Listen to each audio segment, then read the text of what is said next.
Sebelum kita mulai videonya, dimohon kesediaannya untuk memberikan dukungan dengan menekan tombol subscribe dan berikan like-nya ya.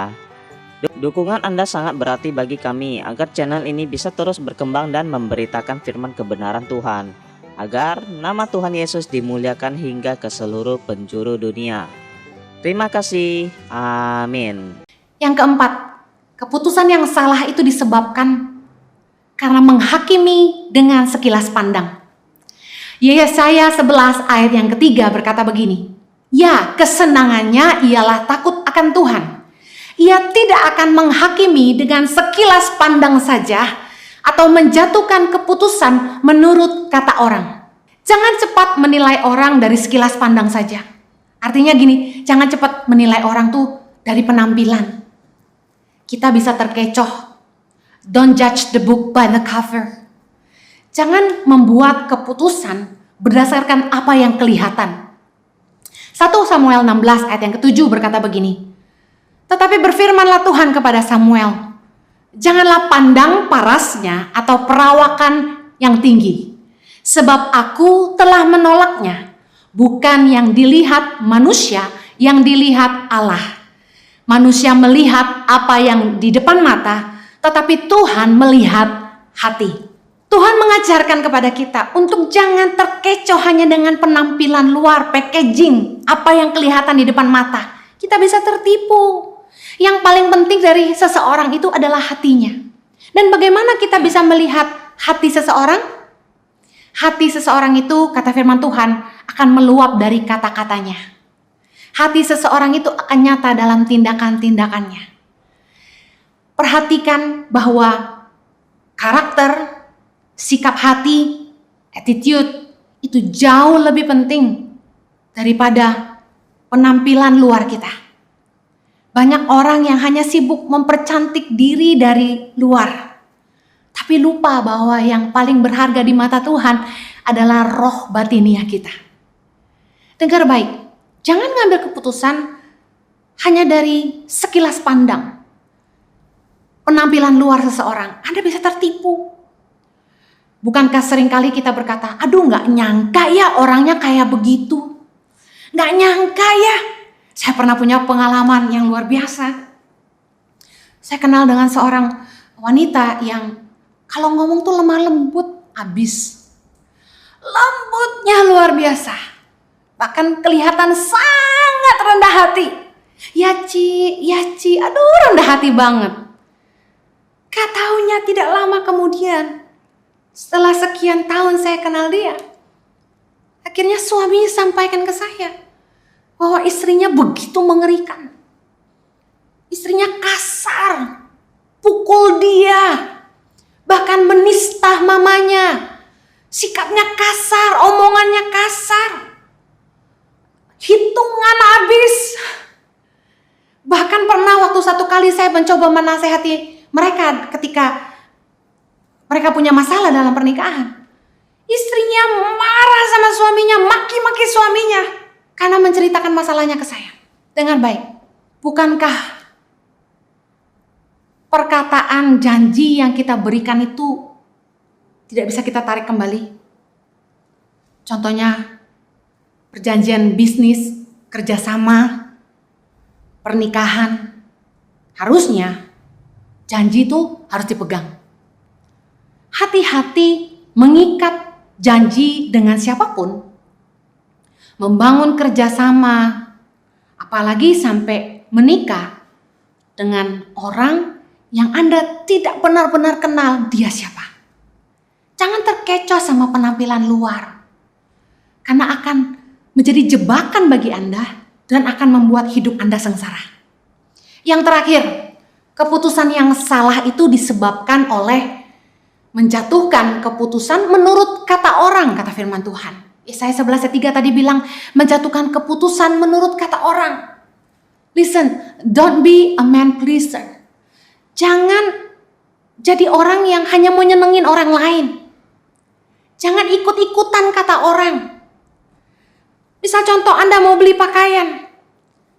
Anda bilang Anda suka warna biru, tapi temanmu bilang gini, kamu lebih cocok warna merah. Anda sebenarnya lebih suka warna biru. Tapi karena teman-temanmu berkata warna merah lebih cocok, Anda beli warna merah. Itu baru soal baju. Anda beli, Anda bisa tidak pakai. Anda bisa kasih orang lain. Tapi bagaimana dengan pernikahan? Teman-temanmu bilang gini, kasihan dia. Dia baik loh. Dia cinta loh sama kamu, dia sabar nungguin kamu. Nunggu apa lagi? Dia kaya loh, ganteng loh. Listen up. Jangan bikin keputusan hanya ikut kata orang. Ingat, keputusanmu, tanggung jawabmu. Galatia 1 ayat 10 berkata begini. Jadi bagaimanakah sekarang? Adakah ku cari kesukaan manusia atau kesukaan Allah? Adakah ku coba berkenan kepada manusia? Sekiranya aku masih mencoba berkenan kepada manusia, maka aku bukanlah hamba Kristus. Dalam mengambil keputusan dalam hidup kita, jangan bikin keputusan hanya untuk nyenengin orang banyak. Bikin keputusan yang benar, yang sesuai dengan kebenaran firman Tuhan. Sekalipun mungkin orang banyak gak setuju sama kamu, tapi dengar baik. Jangan takut sama orang, karena firman Tuhan berkata takut sama orang itu jerat. Takutlah akan Tuhan. Setiap kita harus bertanggung jawab atas keputusan yang kita ambil dan setiap langkah yang kita buat. Jangan menyalahkan orang lain atas nasihat mereka, karena kuasa untuk memutuskan ada di tangan kita. Jangan beri telingamu kepada orang-orang yang salah. Orang bisa bilang apa saja, tapi dengar baik. Kita yang harus bertanggung jawab akan keputusan kita. Jangan sampai kita meminta nasihat dari orang-orang yang salah. Mazmur 1 ayat 1 berkata begini. Berbahagialah orang yang tidak berjalan menurut nasihat orang fasik, yang tidak berdiri di jalan orang berdosa, dan yang tidak duduk dalam kumpulan pencemooh. Mengapa orang selalu mengambil keputusan yang salah? Ada 3 hal. Yang pertama, lingkungan pergaulan tidak pernah berubah. Yang kedua, sudut pandang tidak berubah. Yang ketiga, cara hidup tidak berubah.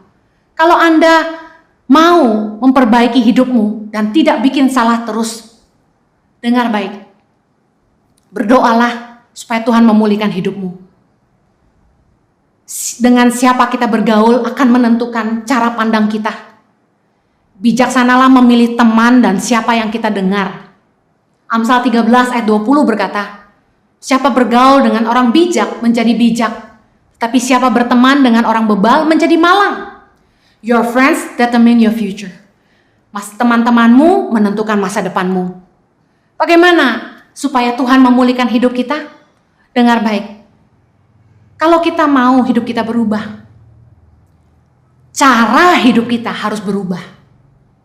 Roma 12 ayat 2 berkata, janganlah kamu menjadi serupa dengan dunia ini, tapi berubahlah oleh pembaharuan budimu, sehingga kamu dapat membedakan manakah kehendak Allah, apa yang baik, yang berkenan kepada Allah, dan yang sempurna.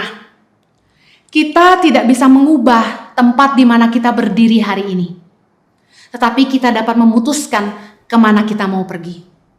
Bagaimana Anda mau hidup di masa depan tergantung dari keputusan Anda hari ini. Ubah cara hidupmu. Yang terakhir, kalau Anda ingin Tuhan memulihkan hidupmu, rendahkan diri, cari Tuhan sungguh-sungguh, dan bertobat dari segala dosa-dosamu. 2 Tawari 7 ayat 14 berkata, dan umatku yang atasnya namaku disebut merendahkan diri, berdoa mencari wajahku, lalu berbalik dari jalan-jalannya yang jahat, maka aku akan mendengar dari sorga dan mengampuni dosa mereka, serta memulihkan negeri mereka. Tuhan kita pemurah. Kalau Anda telah bikin banyak keputusan yang salah di masa lalu, jangan menyerah. Karena Tuhan tidak pernah menyerah sama hidupmu. Tuhan sanggup pulihkanmu. Asalkan Anda mau sungguh-sungguh mencari Tuhan, berbalik kepada Tuhan, dan bertobat sungguh-sungguh dari segala dosa-dosamu. Saya percaya Tuhan pasti akan memulihkan hidupmu. Mari kita berdoa. Kasih karunia-Mu kiranya menolong kami, supaya kami selalu hidup di jalan-jalan-Mu. Biarlah kiranya pertimbangan hati kami selalu kebenaran firman-Mu dan takut akan Engkau. Tolong Tuhan, supaya kami tidak buat keputusan yang keliru dan kami tidak terus hidup di masa lalu. Tolong Tuhan supaya kami boleh keluar dari dosa-dosa kami, boleh menang dari cara-cara hidup kami yang lama, Dan kami boleh menghidupi rencana-Mu yang sempurna bagi setiap kami. Mampukan kami Tuhan, di dalam nama Yesus kami berdoa.